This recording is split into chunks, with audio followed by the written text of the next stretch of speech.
If you're wondering that, does the AirTag work with the Samsung Galaxy S26, S26 Plus or the Ultra?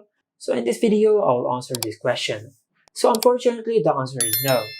An AirTag cannot be paired, set up, or be tracked natively with a Samsung phone or any other Android phone.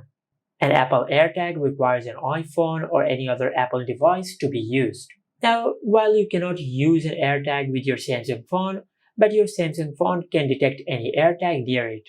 For that, just open the Google Play Store, then in the search bar, just search this. Now just install this app. As you can see, this is an official app from Apple. Now just tap on install, then tap on open, select agree, and complete the setup process. Now if you tap on scan, then just tap on next and select allow.